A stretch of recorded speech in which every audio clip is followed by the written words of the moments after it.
আমাদেরকে আল্লাহ রাব্বুল আলামিন তার রহমত থেকে নিরাশ হতে বারণ করছেন। যে যত পাপ করেছে জীবনে, যদি একটা বার কেউ যদি আল্লাহ পাককে মন থেকে ডাকে, চোখ দিয়ে ঝরঝর করে পানি পড়ে, আল্লাহ পাককে বলে, সেজদায় গিয়ে পড়ে আল্লাহকে বলে রব্বিক ফিরলি, আল্লাহ আমাকে মাফ করে দাও, তার মনের মধ্যে যদি সততা থাকে, মন থেকে যদি সেই কথাটা বলে থাকে, আল্লাহ পাক শুধু তাকে ক্ষমাই করবেন না, তার সমস্ত গুনাহগুলোকে আল্লাহ নেকি দিয়ে পরিবর্তন করে দেবেন। একটা হাদিস পড়ছিলাম, নবী করিম সাল্লাল্লাহু আলাইহি ওয়াসাল্লাম তিনি বলছেন যে লাম্মা কাদাল্লাহুল খালক, যখন আল্লাহ রাব্বুল আলামিন এই মহাবিশ্ব সৃষ্টি করেন, তখন আল্লাহ রাব্বুল আলামিন কাতাবা কিতাবান, একটা কিতাব লিখেছেন, একটা কিতাব আছে আল্লাহর কাছে। কাতাবা কিতাবান ফাহুয়া ইনদাহু ফাওকাল আরশ, যেই কিতাবটা আল্লাহর নিজের কাছে আছে আরশের উপরে, সেখানে আল্লাহ পাক লিখে রেখেছেন। কি লিখেছেন? ইন্না রাহমাতি সাবাকাত গদাবি, প্রতিটা ক্ষেত্রেই আমার রহমত, আমার দয়া, আমার করুণা আমার গজবকে পরাজিত করেছে। মানে আল্লাহ রাব্বুল আলামিনের গজব, এর উপরে আল্লাহ পাকের রহমত অবস্থান করছে। জীবনের কোনো ক্ষেত্রে হতাশ হওয়ার কোনো সুযোগ নাই। আজকে পারিবারিক ভাঙন বলেন, ব্যক্তি পর্যায়ের আত্মিক ধ্বংসই বলেন, সমাজের বিপর্যয় বলেন, যাই বলেন, পিছনে একটা বড় কারণ আছে। সেটা হলো আল্লাহ থেকে দূরে থাকা মানুষ, আল্লাহ থেকে হতাশ হয়ে যাওয়া। আর এই কাজটা শয়তান করিয়েছে মানুষকে আল্লাহ থেকে দূরে সরানোর জন্য। কিন্তু আল্লাহ রাব্বুল আলামিনের কাছে কেউ যদি যেতে চায়, মন থেকে যদি আল্লাহকে একটা বারও ডাকে, আল্লাহ পাক এক ডাকের মাধ্যমেও তার গুনাহ মাফ করতে পারেন। দুজন ব্যক্তির ঘটনা পড়লাম। একজন ব্যক্তি প্রচণ্ড রকম আবেদ, প্রচুর ইবাদত করে। আপনারা জানেন ইবলিসও কিন্তু আবেদ ছিল, ইবলিস কিন্তু প্রচুর ইবাদত করেছে। এখন ওই ব্যক্তির একজন বন্ধু ছিল, এটা বানু ইসরাইলের ঘটনা। তো সেই বন্ধু পাপী ছিল, বিভিন্ন কবিরা গুনাহ করত। আর এই আবেদ ব্যক্তি বারবার তাকে নসিহত করত, গুনাহ ছেড়ে দাও, তুমি পাপ করছো, গুনাহ ছেড়ে দাও। তখন সেই ব্যক্তি যে পাপ করছে সে বলতো যে আল্লাহ কি তোমাকে আমার রক্ষক বানিয়েছেন? আল্লাহ কি তোমাকে আমার উপর দারোগা বানিয়েছেন? আমাকে আল্লাহর হাতে ছেড়ে দাও, আমাকে নসিহত করতে শোনা। একদিন এই আবেদ ব্যক্তি তার বন্ধুকে একটা জঘন্য পাপ করতে দেখল, এমন একটা পাপ যেটা দেখে তার মনে ধারণা আসলো এটা চরম জঘন্য একটা কাজ। তখন সে মুখ ফসকে বলে ফেলল যে আল্লাহ তোকে আর মাফ করবে না, আল্লাহ তোকে জান্নাত দিবে না। আল্লাহ রাব্বুল আলামিন মালাকুল মউতকে এই দুজনের কাছে পাঠালেন, দুজনের রূহকে কবজ করা হলো। এবার আল্লাহ পাক তার সামনে তাদেরকে উপস্থাপন করে বললেন যে তোমাকে আমার রহমত সম্পর্কে কে গ্যারান্টি দিয়েছে যে আমি কাউকে রহমত করব কি করব না? যাও, আমি তোমাকে জাহান্নামে পাঠালাম, ওই ব্যক্তি যে আমার রহমত প্রত্যাশা করেছে আমি তাকে জান্নাত দিয়ে দিলাম। দেখুন, এই হাদিসটা শুনলে মনে হয় বাহ্যিক হয়তো বা মুখের একটা কথার কারণেই সে জাহান্নামে চলে গেল। আসলে বিষয়টা এমন নয়। বিষয়টা আমি আপনাকে বোঝাচ্ছি। বিষয়টা হচ্ছে ইবলিসের মতো। ইবলিস কিন্তু শুধু মন থেকেই বলেনি যে খলাকতানি মিন নার ওয়া খলাকতাহু মিন তিন, আমি কেন তাকে সেজদা করব আদমকে? আদম তো মাটির তৈরি আর আমি তো আগুনের তৈরি। এটা ইবলিসের শুধু মৌখিক স্টেটমেন্ট ছিল না, কারণ কি ছিল? আবা ওয়াস্তাকবারা, সে উদ্ধত হয়েছিল, অহংকার প্রদর্শন করেছিল। ভিতর থেকে ইন্টারনালি সে অহংকারী ছিল, সে আন্ডার এস্টিমেট করে কথাটা বলেছে, শুধু মৌখিকভাবে বলে নাই। কিন্তু ঠিক এই ব্যক্তির ঘটনা এমনই, সে মন থেকে অহংকারী হয়ে উঠেছিল, যদিও বা সে আবেদ ছিল। এখানে আমরা যারা প্র্যাকটিসিং মুসলিম হওয়ার চেষ্টা করছি, আমাদের জন্য এখানে নিদর্শন আছে। অচত নামাজ পড়েই ভেবে বসবেন না যে অনেক কিছু করে ফেলছে, এক চিল্লা দিয়ে মনে করে ফেলবেন না যে দিনের জন্য অনেক কিছু করে ফেলছে। একটা হজ করেছেন, ওমরা করেছেন, সিয়াম রেখেছেন, দিনের জন্য দান সদকা করেছেন, একটা মাদ্রাসা মসজিদ করেছেন, ভেবে বসবেন না আপনি সব অনেক কিছু করে ফেলেছেন এবং অন্যরা সব ককরোচ তেলাপোকা, ওরা জাহান্নামে যাবে, এমনটা মনে করবেন। জানি না আমরা যে কার আমলের কতটুকু আল্লাহর কাছে কবুল হচ্ছে। তো এখানে এই ব্যক্তির সমস্যা ছিল এই, সে নিজের আমলটাকে অনেক ভারী মনে করছিল এবং সে স্টেটমেন্ট দিয়ে ফেললো যে তোকে আল্লাহ পাক মাফ করবে না। এই একটা কথা মন থেকে বলার কারণে তার ইহকাল পরকাল দুটা বরবাদ হয়ে গেল, সে জাহান্নামে চলে গেল। ঠিক আরেক ব্যক্তির ঘটনা আছে এমন, এগুলো সবগুলো রেফারেন্স আছে। এক ব্যক্তি প্রচুর ইবাদত করত, আল্লাহ পাক তার ইবাদত করার জন্যে পাহাড়ের চূড়ায় একটা সুন্দর ব্যবস্থাও করে দিয়েছিলেন। সেখানে ডালিম গাছ হতো, ঝর্ণা আসতো, খাবারের কোনো অভাব নাই।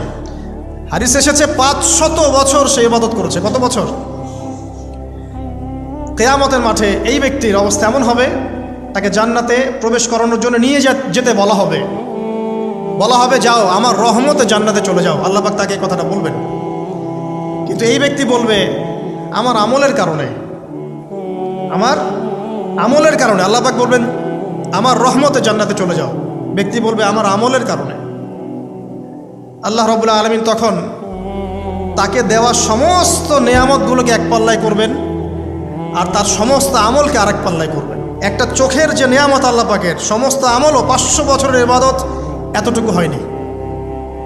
তারপর তাকে বলা হবে ওকে জাহান্নামে নিয়ে যাও। এবার জাহান্নামে যাওয়ার সময় সে বলবে আল্লাহ তোমার রহমতে আমাকে মাফ করে দাও। তখন আল্লাহ পাক তাকে আবার ডেকে নিয়ে আসবেন, বলবেন যে তোমাকে যে আমি ইবাদত করার জায়গা করে দিয়েছিলাম, এটা কি তুমি নিজে করেছো না আমি করেছি? সে বলবে আপনি করেছেন। তোমাকে যে আমি সৃষ্টি করেছিলাম তখন কি তুমি কোনো আমল করেছিলে? বলবে না। তাহলে তোমাকে যে সৃষ্টি করেছি আমি, এটা কি তোমার আমলের কারণে? না। তোমাকে সারা দুনিয়াতে এত নিয়ামত দিয়েছি, এটা কি তোমার আমলের কারণে? সে বলবে না। তখন তাকে জান্নাতে প্রবেশ করানো হবে। কিয়ামতের মাঠে এমন অনেক ঘটনা ঘটবে যেটা আমাদের চিন্তার বাইরে। আরেকজন ব্যক্তিকে ডেকে আনা হবে, যে ব্যক্তি একটা দুটা নয় বরং 100টা খুন করেছে। সে 99 জন মানুষকে হত্যা করার পর ফতোয়া খুঁজে বেড়াচ্ছিল যে আমার তওবা কবুল হবে কিনা। একজন আবেদের কাছে গিয়েছে। আবেদ আর আলেম কিন্তু এক জিনিস না। আবেদ মানে যে প্রচুর ইবাদত করে, তার জ্ঞান কম, সে শুধু জানে কিভাবে ইবাদত করতে হয়। আলেম হচ্ছে সে যে শরীয়তের গভীর জ্ঞান জানে, আবার ইবাদতও করে। আবার যারা জ্ঞান আছে আমল নাই, সেও কিন্তু প্রকৃত আলেম না। প্রচুর জ্ঞান আছে কিন্তু জ্ঞান অনুযায়ী আমল করে না, সেও কিন্তু প্রকৃত আলেম নন। এবার আসেন তো, এই আবেদের কাছে গিয়ে সে বলছে আমার কি ক্ষমা হবে? আমি 99টা খুন করেছি। সে বলল তোমার আবার ক্ষমা? তোমার ক্ষমা নাই। তখন এই ব্যক্তি এই আবেদকে হত্যা করে 100টা খুন পূর্ণ করলো, ওকেও সে মেরে ফেলছে। আমার ক্ষমাই হবে না তো তোর বেঁচে থাকার কি দরকার, তুইও মর। এই ব্যক্তির মধ্যে একটা চেতনা তৈরি করলেন যে আমাকে তওবা করতে হবে। সে তখন সার্চ করতে লাগলো আরও কোনো আলেম আছে কিনা। এরপর অনেক দূরে একজন আলেমের সন্ধান পাওয়া গেল। সে সেখানে গেল, তাকে গিয়ে বলল আমার কি ক্ষমা হবে? সে আলেম তাকে বলল হ্যাঁ তোমারও ক্ষমা হতে পারে, যাও তুমি ইস্তেগফার করো এবং এই এলাকা থেকে অন্য এলাকায় চলে যাও। মানে যে এলাকায় তুমি অনেক দিন ছিলে, যেখানে তুমি অনেক পাপ কাজ করেছো, এখানে থাকার দরকার নাই। তওবা করে তুমি অন্য কোথাও চলে যাও, নতুন একটা জীবন শুরু করো। এখানে থাকলে হবে কি, তোমার স্মৃতিগুলো তোমাকে তাড়িয়ে বেড়াবে এবং মানুষ তোমাকে খারাপ নজরে দেখতেই থাকবে, তুমি তখন কষ্ট পাবে। এই জন্য তুমি চলে যাও। তো চলে যেতে যেতে সে রাস্তায় ইন্তেকাল করে। এবার তার রুহ নিবে কে? এই জন্য দুদল ফেরেশতা আসছেন, জান্নাতি এবং জাহান্নামী। তাদের মধ্যে বাক বিতরটা হচ্ছে কে রুহ নিয়ে যাবে। জাহান্নামের ফেরেশতারা বলছেন সে এতগুলো খুন করেছে, তার রুহটা আমরা নিব। আর জান্নাতি ফেরেশতারা বলছেন না, সে তওবা করতে এসেছিল, অতএব সে আল্লাহর অভিমুখী হয়েছে, তার রুহটা আমরা নিব। আল্লাহ পাক এখানে একটা কৌশল করলেন। আল্লাহ পাক ফেরেশতাদেরকে বললেন তোমরা রাস্তাটাকে পরিমাপ করে দেখো, যেদিকে যাচ্ছিল তার পরিমাপ বেশি নাকি যেখান থেকে এসেছে ওর পরিমাণ বেশি। আল্লাহ পাক জমিনকে আদেশ করলেন হে জমিন তুমি প্রশস্ত হয়ে যাও। এবার পরিমাপ করে দেখা গেল সে তওবার দিকে আসছিল, এর পরিমাণটা বেশি। এই একটা কাজের ওসিলা আল্লাহ পাক তাকে মাফ করে দিলেন। মনে রাখবেন এটা মৌখিক বিষয় ছিল না, সে মন থেকে ভিতর থেকে কিন্তু সে আল্লাহর প্রতি অনুগত হয়েছিল। এই মনের বিষয়টা আল্লাহ ছাড়া কেউ জানে না। আপনি দেখতে পারেন সমাজে অনেকে দাড়ি টুপি পাগড়ি জুব্বা সব লাগিয়ে ঘুরছে, তো বিশ্বাস করেন তাদের মনটা এমনও হতে পারে যে জানোয়ারের চেয়েও কুৎসিত, এমনও হতে পারে। আবার আপনি দেখবেন সমাজে এমন অনেক মানুষ ঘুরছে যারা হয়তো অনেক পাপে লিপ্ত মনে হচ্ছে, কিন্তু মনের মধ্যে সততা আছে। আর যার মনের মধ্যে সততা আছে আল্লাহ বা কোনো না কোনো দিন ইনশাআল্লাহ তাকে হেদায়েত দিবে। এটা আমরা আমাদের অভিজ্ঞতা থেকেও দেখেছি। এমন অনেক মানুষকে আমরা দেখেছি যে ড্রাগ অ্যাডিক্টেড ছিল, মিউজিক করেছে, হারাম সম্পর্কের মধ্যে ছিল, নামাজ ঠিক মতো পড়ে নাই, কিন্তু যখনই আল্লাহর কথা আলোচনা হতো দেখতাম সে খুবই শান্তভাবে মন থেকে কথা শুনছে। এই কথা শুনতে শুনতে শুনতে একদিন মাশাআল্লাহ এখন দেখবেন যে চিল্লা দিয়ে বেড়াচ্ছে বিভিন্ন মসজিদে। আল্লাহ হেদায়েত দিয়েছে, সব ছেড়ে দিয়েছে। এরকম মানুষের অভাব নাই কিন্তু সমাজে। তো এখানে আল্লাহ পাকের রহমত বা দয়ার একটা উজ্জ্বল দৃষ্টান্ত দেখতে পারবেন। ঠিক এরকম আরও একটা ঘটনা আছে বনু ইসরাইলের। এক ব্যক্তি এত পাপ করেছে যে শেষে মৃত্যুর সময় সে সন্তানদেরকে ডাকছে, ডেকে বলছে যে আমি যখন মারা যাব আমার লাশটাকে তোমরা কবর দিও না, যদি আল্লাহ পাক আমাকে ধরতে পারেন তাহলে খবর আছে আমার। কি করতে হবে? সে বলছে যে আমার দেহটাকে তোমরা পুড়িয়ে ফেলবে এবং পুড়িয়ে ফেলার পরে ছাইগুলোকে একত্রিত করবা, করে অর্ধেক ছাই সমুদ্রে ভাসিয়ে দিবা, অর্ধেক ছাই বাতাসে উড়িয়ে দিবা। সন্তানরা তাই করলো। মৃত্যুর পর আল্লাহ পাক এই সমুদ্র এবং জমিনকে বাতাসকে আদেশ করলেন যে তোমরা ছাই জড়ো করে দাও। আর মানুষ আর জিন আল্লাহর কথা না শুনলেও এই প্রকৃতি আল্লাহ পাকের কথা শোনে। বিজ্ঞান বলে প্রকৃতি থেকে সব হচ্ছে। কি প্রকৃতি? প্রকৃতি কি, কাকে বলে? মানুষকে আল্লাহর ইবাদতকে বাদ দিয়ে প্রকৃতি পূজায় নিয়ে গেছে। এই পুরো প্রকৃতি আর মহাবিশ্ব এক আল্লাহর ইবাদত করে। কে সৃষ্টি করলো প্রকৃতি? প্রাকৃতিকভাবে হয়েছে সব কিছু বলে। আল্লাহ থেকে হয়েছে বলা যাবে না, বললে আপনি মৌলবাদী হয়ে যাবেন। আল্লাহ শব্দ ইউজ করলে আপনি মৌলবাদী হয়ে যাবেন। ধর্মতাত্ত্বিক শব্দগুলোকে আস্তে আস্তে উঠিয়ে দেওয়া হয়েছে। দেখবেন যুক্তি, বিজ্ঞান, দার্শনিক শব্দগুলোকে আনা হয়েছে। এটাও টেকনিক্যালি করা হয়েছে। কোনো সেকুলার মিডিয়াতে আপনি দেখবেন না ইনশাআল্লাহ বলছে। ইনশাআল্লাহ প্রমাণ করবে যে আপনি আস্তিক না নাস্তিক। তো প্রকৃতিকে আল্লাহ পাক আদেশ করলেন এই সমুদ্র ছাই জড়ো করো, এই বাতাস ছাই জড়ো করো। তারা ছাই জড়ো করে দিল। এই ব্যক্তিকে বলা হচ্ছে তুমি জীবিত করে আল্লাহ পাক বলছেন তুমি যে এই কাজটা করেছিলে, লিমা ফাআলতা হাযা, তুমি এই কাজটা কেন করেছো? তখন এই ব্যক্তি উত্তর দিচ্ছে মিন খাশিয়াতিকা ইয়া রাব্বি ওয়া আনতা আ'লাম। হে আল্লাহ, আমি আমার বুঝে যা এসেছে আপনার ভয়েই আমি এই কাজটা করেছি, আর আপনি খুব ভালো করেই জানেন যে আমি আপনার ভয়ে করেছি নাকি অন্য কোনো কারণে করেছি। মানে আপনি আমার মনের কথা জানেন। আল্লাহ পাক তাকে মাফ করে দিলেন। আপনাদেরকে আমি সেই ব্যভিচারী মহিলার কথাও মনে করাই, যে ছিল একজন প্রস্টিটিউট মহিলা, পতিতা, যেটা আমরা বলি সমাজের ভাষায়। যদিও এখন নতুন শব্দ এসেছে সেক্স ওয়ার্কার বা যৌনকর্মী, এবং এগুলোকে আমরা এখন প্রমোট করছি। আমরা এখন অশ্লীলতাকে প্রমোট করছি। এই কথা বলতে আমাদের বুক কাঁপা উচিত নয় যে আমরা এখন অশ্লীলতাকে প্রমোট করছি। আমরা এখন কাপড় খোলার সংস্কৃতি থেকে যাচ্ছি। যে কাপড় খুলে দিয়েছিল ইবলিস। ইবলিস আমাদের বাবা মার কাপড় জান্নাতে খুলে দিয়েছিল, এটা কি জানেন? ফল খাওয়ার পরে এই ফল খেতে কে প্রলুব্ধ করেছে? ইবলিস।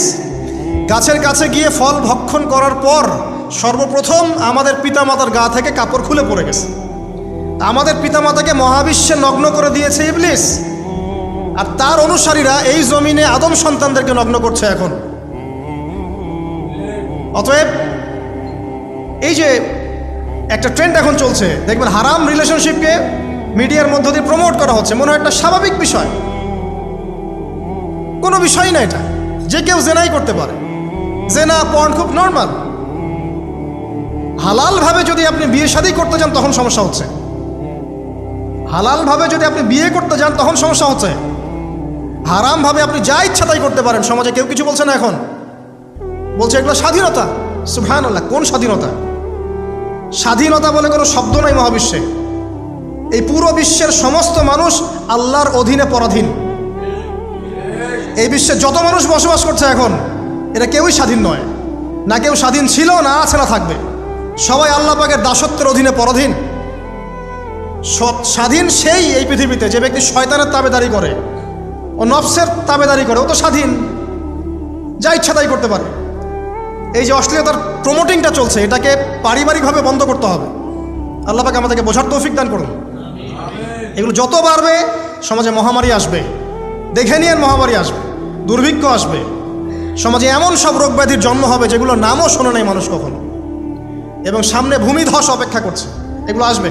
যাই হোক, ওই মহিলা, যে ব্যক্তি একজন যৌনকর্মী ছিল বা যেটা আমরা বলি ব্যভিচারিণী মহিলা ছিল, একটা কুকুরকে দেখেছে সে পানি পান করার জন্য তৃষ্ণার্ত, সে এটাতে মায়া করে দয়া করে তার মোজাটাকে নামিয়ে এই কূপ থেকে পানি উঠিয়ে কুকুরকে পান করিয়েছে। এই একটা কাজের বদৌলতে আল্লাহ রাব্বুল আলামিন এই ব্যভিচারী মহিলাকে মাফ করে জান্নাত দিয়ে দিয়েছে। হাদিস এটাও এসেছে, নবী সাল্লাল্লাহু আলাইহি ওয়াসাল্লাম বলেছেন, ইরহামু মান ফিল আরদ, তোমরা সবাই জমিনবাসীর প্রতি রহম করো। জমিনে মুসলিমই থাকতে হবে, তাদের প্রতি রহম করতে হবে এমন নয়, জমিনবাসী যারাই আছে সবার প্রতি রহম করো, জাতি ধর্ম বর্ণ নির্বিশেষে। এমনকি পশু পাখির প্রতিও দয়া করো। ইরহামু মান ফিল আরদ, জমিনে যারা আছে সবার প্রতি রহম করো। ইয়ারহামুকুম মান ফিস সামা, যিনি আসমানে আছেন তিনি তোমাদের প্রতি রহম করবেন ইনশাআল্লাহ। ইসলাম এই কথাগুলো বলেছে 1400 বছর আগে। আজকের এই বিশ্বের সোকল্ড এই মডার্ন বিশ্বে যেখানে মানুষের রক্তের কোনো দাম নাই, সেখানে ইসলাম পশু পাখির অধিকার নিয়ে কথা বলেছে 1400 বছর আগে। কাদেরকে কি শেখাতে আসেন? কোরআন এবং সুন্নাহর বাইরে অভ্রান্ত সত্যের কোনো উৎস আছে? এখানে যা আছে তাই চূড়ান্ত। মানতে চাইলে মানেন, না মানতে চাইলে জাহান্নামে যান, কেউ তো বাধ্য করছে না। লাকুম দীনুকুম ওয়ালিয়া দিন। আল্লাহ পাকের রহমত দেখেন। আরেকটা ঘটনা আছে এমন, একটা বিড়ালকে বেঁধে রেখেছিল এক মহিলা, খাবার দেয় নাই, কষ্ট দিয়েছে। এই একটা বিড়ালকে খাবার না দিয়ে কষ্ট দেওয়ার কারণে এই মহিলাকে আল্লাহ পাক জাহান্নামে পাঠিয়েছে। এরকম কত ঘটনা আছে, এই ঘটনাগুলো হাদিসের পাতায় বর্ণিত আছে। কোরআনে কি বলছে দেখুন। কোরআনের আমি কয়েকটা পয়েন্ট আপনাদেরকে খালি বলছি, এটা নিয়ে আমি সকালে ভাবছিলাম। আল্লাহ পাক আদম আলাইহিস সালামকে সৃষ্টি করেছেন আমরা সবাই জানি, কিন্তু আল্লাহ পাক সূরা সদের মধ্যে বলছেন ইবলিসকে, হে ইবলিস, তোমাকে কিসে বারণ করলো আদমকে সেজদা করতে, যে আদমকে আমি নিজের হাত দিয়ে সৃষ্টি করেছি। আল্লাহ রাব্বুল আলামিন যে আমাদেরকে এত যত্ন করে ভালোবেসে সৃষ্টি করেছেন, এটা কি আল্লাহ পাকের দয়ার নিদর্শন নয়? মহাবিশ্বের অন্য কোনো মাখলুক সৃষ্টির ব্যাপারে আল্লাহ পাক বলেন নাই খলাকতু বিয়াদাই, আমি নিজ হাতে তাকে সৃষ্টি করেছি। শুধু সৃষ্টি নয়, সৃষ্টি করার পর আল্লাহ পাক তাকে সমস্ত নাম শিক্ষা দিয়েছেন। এই যে জ্ঞান শিক্ষা দেওয়া, জ্ঞান, এটা আল্লাহ পাকের সবচেয়ে বড় নিদর্শনগুলোর মধ্যে অন্যতম। এবং আল্লাহ পাকের সবচেয়ে বড় দয়া, আমার মত এটা, মানব জাতির উপরে আল্লাহ পাকের সবচেয়ে বড় দয়াটা হচ্ছে কি জানেন? আল্লাহ পাক আমাদেরকে জ্ঞান শিক্ষা দিয়েছেন, ওহী নাজিল করেছেন। এটা সব কিছুর ঊর্ধ্বে। কারণ আপনি তওবা করবেন, জ্ঞান লাগবে। নামাজ পড়বেন, জ্ঞান লাগবে। রোজা রাখবেন, জ্ঞান লাগবে। যাকাত দিবেন, ইলম লাগবে। আপনি দিনের যে কোনো আমল করেন, ইলম লাগবে। জান্নাত জাহান্নামের পথ খুঁজে পেতে হলে ইলম লাগবে। দেশ চালাবেন, ইলম লাগবে। অর্থনীতি চালাবেন, ইলম লাগবে। ইলম ছাড়া কিছু নাই, ইলমের উপরে কিচ্ছু নাই। এই ইলমটা আল্লাহ পাক কাকে শিক্ষা দিয়েছেন? আদম আলাইহিস সালামকে। আমরা তো শিখেছি সমাজবিজ্ঞান বইগুলোতে যে আমাদের পূর্বপুরুষরা নাকি গুহায় থাকতো আর গাছের ছাল পাতা খেয়ে থাকতো, তাই না? লতা পাতা খেয়ে থাকতো, গাছের ছাল পাতা খেয়ে থাকতো, পোশাক পরতো আর কি। বোগাস, ডাহা, মিথ্যা কথা। আল্লাহ রাব্বুল আলামিন সূরা বাকারা এবং সূরা আরাফ পড়ে দেখেন, আল্লাহ পাক বলছেন যে আদম আলাইহিস সালামকে আল্লাহ পাক সমস্ত নাম জ্ঞান শিক্ষা দিয়েছেন। মহাবিশ্বের যে প্রয়োজনীয় জ্ঞানগুলো আছে সেগুলো আল্লাহ পাক আদমকে শিখিয়েছেন আলাইহিস সালাম। ওয়াল্লামা আদামাল আসমাআ কুল্লাহা, আল্লাহ পাক আদমকে সমস্ত নাম শিক্ষা দিয়েছেন। আমাদের পিতা মাতারা মূর্খ ছিলেন না, তারা সৃষ্টি থেকেই জ্ঞানী ছিলেন। আদম আলাইহিস সালামের পারমাণবিক বোম বানানোর কোনো প্রয়োজন ছিল না, ছিল? বানান নাই। আপনার মধ্যে এই জ্ঞানটা আসছে কিভাবে? বাই ডিএনএ আপনি জ্ঞান পাচ্ছেন, কারণ আমরা আদম সন্তান। অনেক জ্ঞান আমাদের ভিতরেই আছে, এগুলো চর্চার মধ্য দিয়ে, গবেষণার মধ্য দিয়ে প্রস্ফুটিত হয় মাত্র। জ্ঞান ভিতরে আছে আমাদের, আমাদের পিতাকে জ্ঞানী করে পাঠানো হয়েছে। এই জ্ঞান শিক্ষা দেওয়াটা হচ্ছে আল্লাহ পাকের সবচেয়ে বড় দয়াগুলোর মধ্যে একটা। রহম করেছেন। শুধু তাই নয়, আদম আলাইহিস সালামকে এমন জ্ঞান শিক্ষা দিয়েছেন যে জ্ঞান ফেরেশতারা পর্যন্ত জানতো না। এটা কি দয়া নয়? এটা কি আদম সন্তানের প্রতি ভালোবাসা নয়? তারপরে সেজদা করিয়েছেন। মহাবিশ্বে অন্য কাউকে কি সেজদা করানো হয়েছে? কোরআনে কি এমন কোনো দলিল আছে যে আদম আলাইহিস সালাম ছাড়া অন্য কাউকে সব ফেরেশতারা সেজদা করেছেন? আছে? তাহলে এই যে সম্মান দেয় আল্লাহর পক্ষ থেকে, সম্মান কিসের ভিত্তিতে? সম্মান শারীরিক ক্ষমতার ভিত্তিতে? সম্মানটা কি কারণে? জ্ঞানের কারণে, ইলমের কারণে, জ্ঞানের কারণে সম্মান। এই সম্মান দেওয়াটা কি আল্লাহ পাকের রহমত এবং দয়ার নিদর্শন নয়? অতএব সম্মান পেতে হলে, আল্লাহর রহমত পেতে হলে সেই জ্ঞানের চর্চায় আবার ফিরে আসতে হবে। আপনি যদি আজও সেই ওহির জ্ঞানের চর্চা করেন, আল্লাহ পাক এই পৃথিবীবাসীর বুকের মধ্যে আপনার জন্য সম্মান পয়দা করে দিবেন ইনশাআল্লাহ। দেখে নিন, ওই সেই জ্ঞানী যদি আপনি এখনও চর্চা করেন, আজও আপনি সম্মানিত হবেন ইনশাআল্লাহ। ব্যক্তি চর্চা করলে ব্যক্তি সম্মানিত হবে, একটা পরিবার চর্চা করলে ওই পরিবার সম্মানিত হবে, একটা সমাজ যদি চর্চা করে সেই ওহির জ্ঞান, ওই সমাজ সম্মানিত হবে। একটা দেশে যদি আপনি ওই ওহিভিত্তিক জ্ঞান ছড়িয়ে দেন, পুরো দেশকে আল্লাহ পাক সম্মানিত করবে ইনশাআল্লাহ, পুরো জাতিকে সম্মানিত করবে ইনশাআল্লাহ। আরও সামনে যান, এই যে আদম এবং হাওয়া আলাইহিস সালাম গাছের কাছে চলে গেলেন, ফল খেয়ে ফেললেন, কারণ আমরা আদম সন্তান, ভুল করি। আল্লাহ পাকের সাথে সাথেই বহিষ্কার করে দিয়েছেন? না, আল্লাহ পাক তওবা করার জন্যে কালিমা শিখিয়ে দিয়েছেন। সুবহানাল্লাহ, তাদের কালিমা জানা ছিল না। আল্লাহ পাক বলছেন ফাতালাক্কা আদাম মির রাব্বিহি কালিমাত, আল্লাহ পাকের কাছ থেকে আদম আলাইহিস সালাম কিছু বাক্য শিখে নিলেন, যেই বাক্য দিয়ে ফাতাবা আলাই, সে আল্লাহর কাছে তওবা করলো। কোন সেই বাক্য? সূরা আরাফে আছে, রব্বানা যালামনা আনফুসানা ওয়া ইল্লাম তাগফির লানা ওয়া তারহামনা লানাকুনান্না মিনাল খাসিরিন। এই দোয়া কে শিখিয়ে দিয়েছে? আল্লাহ। এই তওবার বাক্য যে শিখিয়ে দেয়, এটা কি দয়ার পরিচয় নয়? আমরা আল্লাহর কাছে ফিরে যাব, তওবা করবো, ইস্তেগফার করব, এই জ্ঞানটা শিখিয়ে দেয়া কি আল্লাহ পাকের দয়ার পরিচয় নয়? তাহলে আমরা কিভাবে ক্ষমা চাইতাম? কিভাবে ক্ষমা চাইলে আল্লাহ পাক সমস্ত গুনাহ মাফ করবেন, এই পদ্ধতিগুলো বলে দেয়া কি আল্লাহ পাকের দয়ার পরিচয় নয়? তারপর সামনে যান, পৃথিবীতে নামিয়ে দিয়ে আল্লাহ পাক ক্ষান্ত হয়ে যাননি। আল্লাহ রাব্বুল আলামিন আসমান থেকে হেদায়েতের গ্রন্থ পাঠিয়েছেন, বলেছেন এই গ্রন্থের মধ্যে যা আছে মেনে চললে তোমরা আবার জান্নাতে ফিরে আসবে ইনশাআল্লাহ। আল্লাহ পাক আদম এবং হাওয়া আলাইহিস সালাম এবং আদম সন্তান সবাইকেই সৃষ্টি করেছেন, উদ্দেশ্য হচ্ছে আল্লাহ পাক আমাদেরকে জান্নাত দিতে চান। আল্লাহ পাক চান যে আমরা যেন জান্নাতে যাই। যদি আমরা জান্নাতে যেতে না পারি পরকালে, একটা কারণে যেতে পারবো না, অনলি একটা কারণ, সেটা হলো আমাদের নিজের দোষে। একটা কারণ, যারা জাহান্নামে যাবে মানুষ এবং জিনদের মধ্যে, নিঃসন্দেহে মহাবিশ্বে তারা ছাড়া জাহান্নামে যাওয়ার উপযুক্ত কেউ ছিল না। ও জাহান্নামে যাওয়ার উপযুক্ত ছিল বলেই আল্লাহ পাক তাকে জাহান্নামে পাঠাবেন। আর যারাই জান্নাতে যাবে প্রত্যেকেই শুধু আমলের বদৌলতে যাবে না, বরং আল্লাহ পাকের রহমতেই যাবে। আল্লাহ পাকের রহমত যাদের উপরে বর্ষিত হবে তারাই জান্নাতে যাবে ইনশাআল্লাহ। কে আমল দিয়ে যেতে পারবে না। যত আমলই করি বলা যাবে না এই আমলের বদৌলতে জান্নাতে যেতে পারবো। আল্লাহ পাক দয়া না করলে হবে না। আল্লাহ পাক চান যে আদম সন্তান যেন জান্নাতেই যায়। এই কারণেই সৃষ্টি করা, এই কারণেই আপনার ওহীভিত্তিক গ্রন্থগুলো পাঠানো, এই কারণে নবী রাসূল পাঠানো, আলেম ওলামা সৃষ্টি করা, মানুষকে সতর্ক করা, হায়াত দেয়া, বারংবার জীবনে চলতে ফিরতে আপনাকে অ্যালার্ম করা হয়, আল্লাহর পথে ফিরে আসেন, আল্লাহর পথে ফিরে আসেন। অ্যালার্ম করা হয় না? বিপদ দিয়ে আপনাকে অ্যালার্ম করা হয় আল্লাহর পক্ষ থেকে। আপনি চলতে পথে হোঁচট খান, আল্লাহ আপনাকে অ্যালার্ম দেন, ফিরে আসো। চলছেন বিপথে, আল্লাহ পাকে অ্যালার্ম দেন, ফিরে আসো। আল্লাহ পাকের পক্ষ থেকে কিন্তু এগুলো আসে। অদ্ভুত একটা হাদিস বললাম, অদ্ভুত বলতে বলছি অ্যামেজিং হাদিস, যে একজন সাহাবী বলছেন, সালমান রাদিয়াল্লাহু আনহু, তিনি বলছেন যে যখন মুমিনের উপর বিপদ আপদ বালা মুসিবত আসে, তখন মুমিনের এই বিপদ আপদ বালা মুসিবত রোগ শোকের বদৌলতে আল্লাহ পাক তার গুনাহগুলোকে মাফ করে দেন এবং তার মর্যাদাকে বাড়িয়ে দেন, এবং সে আল্লাহর দিকে ফিরে আসার অনুশোচনা করার সুযোগ পায়। আর যখন কাফের মুশরিক বা ফাসেক মানুষকে এইসব রোগ ব্যাধি বিপদ আপদ বালা মুসিবত ঘিরে ধরে, তার দৃষ্টান্ত সেই উটের ন্যায় যে উটটাকে তার মালিক বেঁধে রেখেছে, এরপর ছেড়ে দিয়েছে। সে উটটা বুঝতেও পারলো না কেন তার মালিক তাকে বেঁধে রাখলো আর কেনই বা তাকে ছেড়ে দিল। কথাটা কি বুঝতে পারছেন? যারা আল্লাহ দ্রোহী, তাদের উপর যখন বিপদ আপদ বালা মুসিবত আসতে থাকে, তারা বুঝে না যে কী জন্যে আসলো আর কেন চলে গেল। কিন্তু মুমিন ব্যক্তি যারা মুসলিম, আল্লাহর অনুগত, তাদের বিষয়টা হচ্ছে এমন, বিপদ আপদ বালা মুসিবত রোগ ব্যাধি তাদেরকে আল্লাহর দিকে ফিরিয়ে নিয়ে আসবে।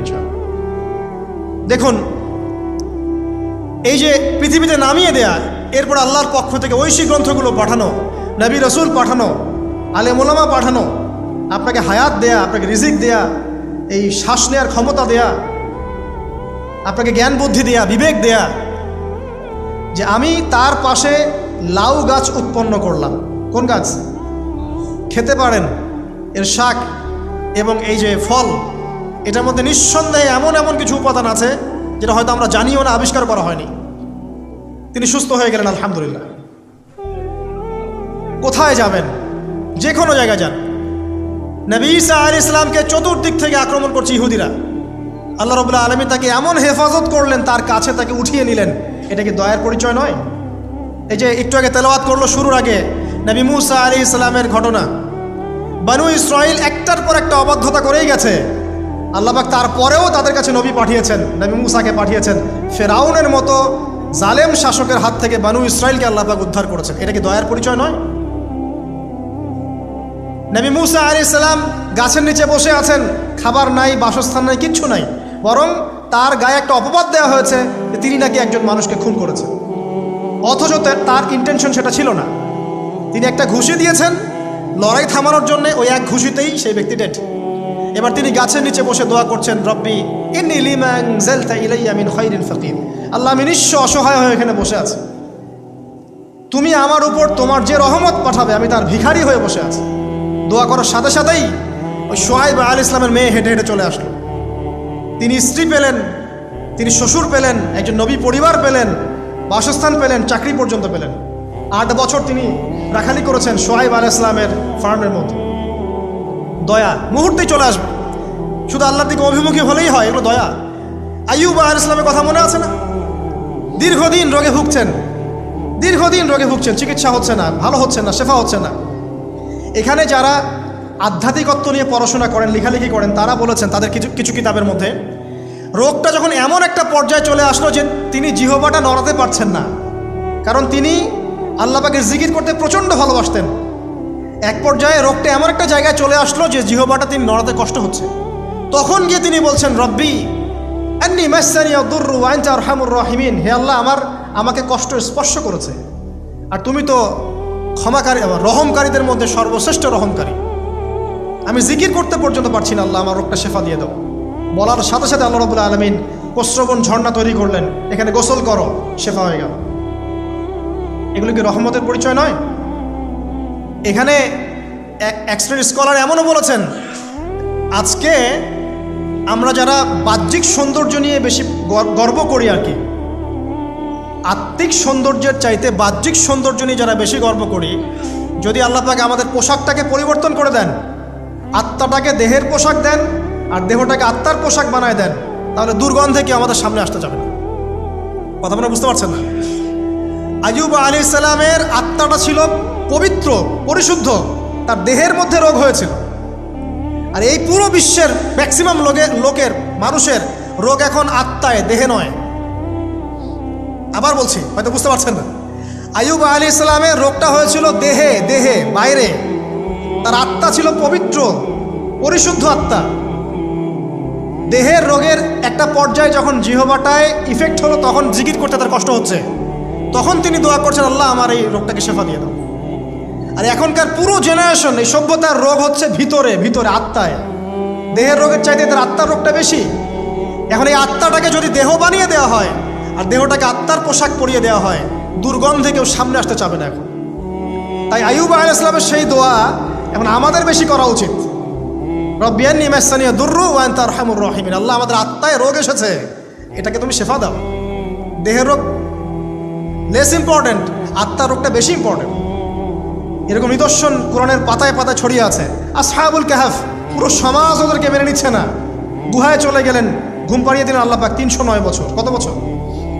309 বছর একটা দোয়ার বদৌলতে। তারা বলেছিল, রব্বানা আতিনা মিন লাদুনকা রাহমা ওয়া হাইয়্যি লানা মিন আমরিনা রাশাদা।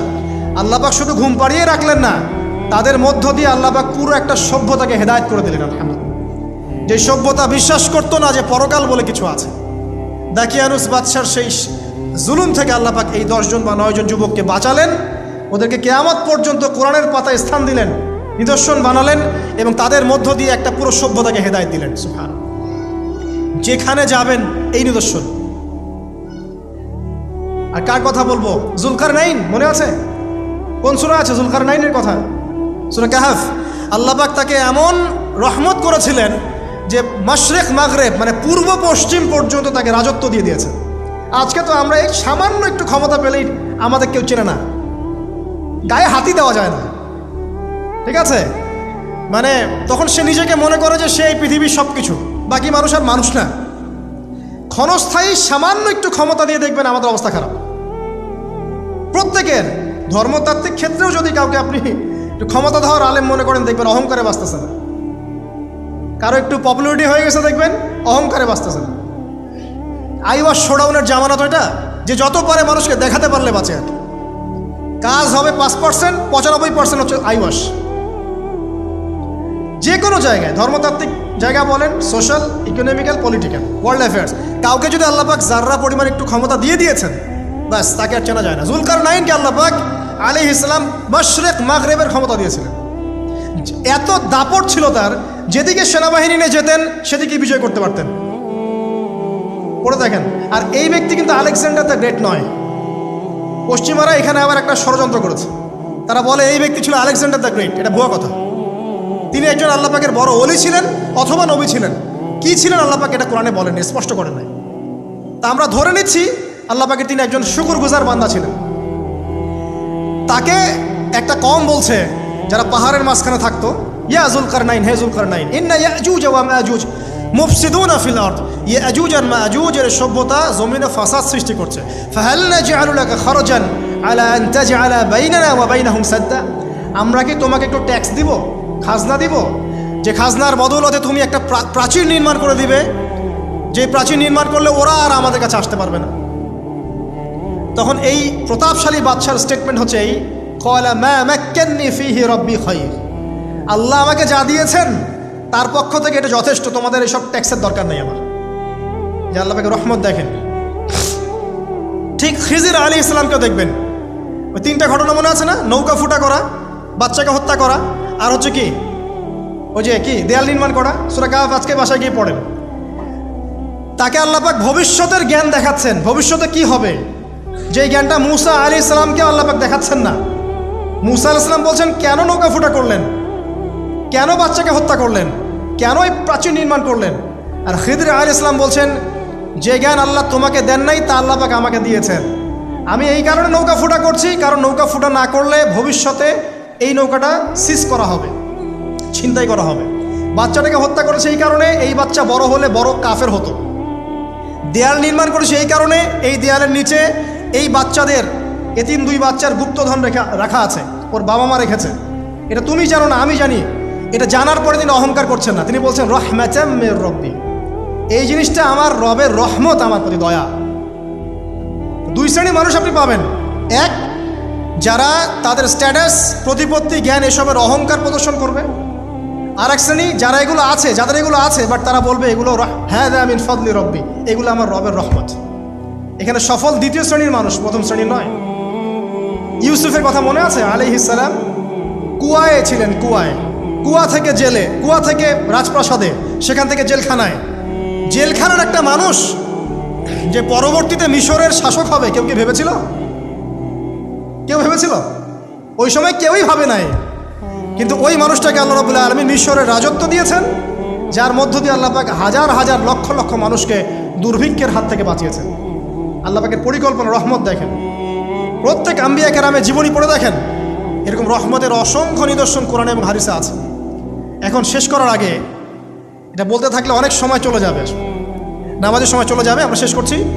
আমরা আসলে এখন যদি আল্লাহর রহমত পেতে চাই এবং আমাদের জীবনটাকে আল্লাহ পাকের আনুগত্যে, দাসত্বে, অহংকার মুক্তভাবে তওবা ইস্তেগফারের মধ্য দিয়ে কাটাতে চাই, তাহলে আসলে কি কি পয়েন্টস আমাদের কাজ করা দরকার, জাস্ট পয়েন্টসগুলো বলছি। 1 নম্বর হচ্ছে জ্ঞান অর্জন করতে হবে। যে জ্ঞান আল্লাহ পাক আদম আলাইহিস সালামকে শিখিয়েছেন, ওই জ্ঞান চর্চা যদি আমরা বাড়াই, কোরআন সুন্নাহ ওহির জ্ঞানের চর্চা যদি আপনারা বাড়াই, ইনশাআল্লাহ, ঠিক আছে, লাগবে না 15 মিনিট, আমি 5 মিনিট শেষ করছি। ওহির জ্ঞানের চর্চা যদি আমরা বাড়িয়ে দেই, দেখবেন ইনশাআল্লাহ আল্লাহ পাক আপনার সম্মান, আপনার রিজিক, আপনার প্রতি করুণা, দয়া, মায়া, মহব্বত সব বাড়িয়ে দেবেন ইনশাআল্লাহ। এটা প্রথম পয়েন্ট। প্রিয় ভাইয়েরা, যারা আজকে লেকচার শুনছেন বা যারা পরবর্তীতে অনলাইনে শুনবেন, ওহির জ্ঞানের চর্চা।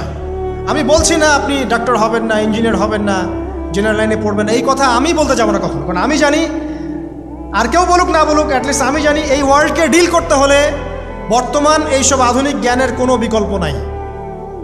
কিন্তু এই জ্ঞানটার সাথে কোরআন সুন্নাহর জ্ঞান থাকতেই হবে।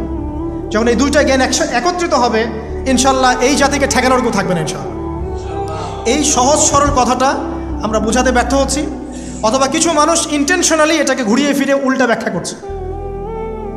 আর হ্যাঁ, এটা স্বীকার করছি কিছু মানুষ আছে, কিছু ব্যাকডেটেড থিঙ্কিংস আছে আমাদের মধ্যে, যে আমরা আধুনিক শিক্ষাটাকে অনেক সময় গুরুত্ব দিচ্ছি না। এটা ঠিক নয়, এটা আমার মত। পরিবেশ বজায় রেখে, ইসলামী পরিবেশ বজায় রেখে আধুনিক শিক্ষায় শিক্ষিত হতে কোনো সমস্যা আছে? আর আধুনিক এই শিক্ষাগুলো অন ইসলামিক শিক্ষা নয়। আপনি যে কোনো এডুকেশনের বেসে যান, ম্যাথামেটিক্সে যাবেন, অ্যালজেব্রায় যাবেন, আপনি কেমিস্ট্রিতে যাবেন,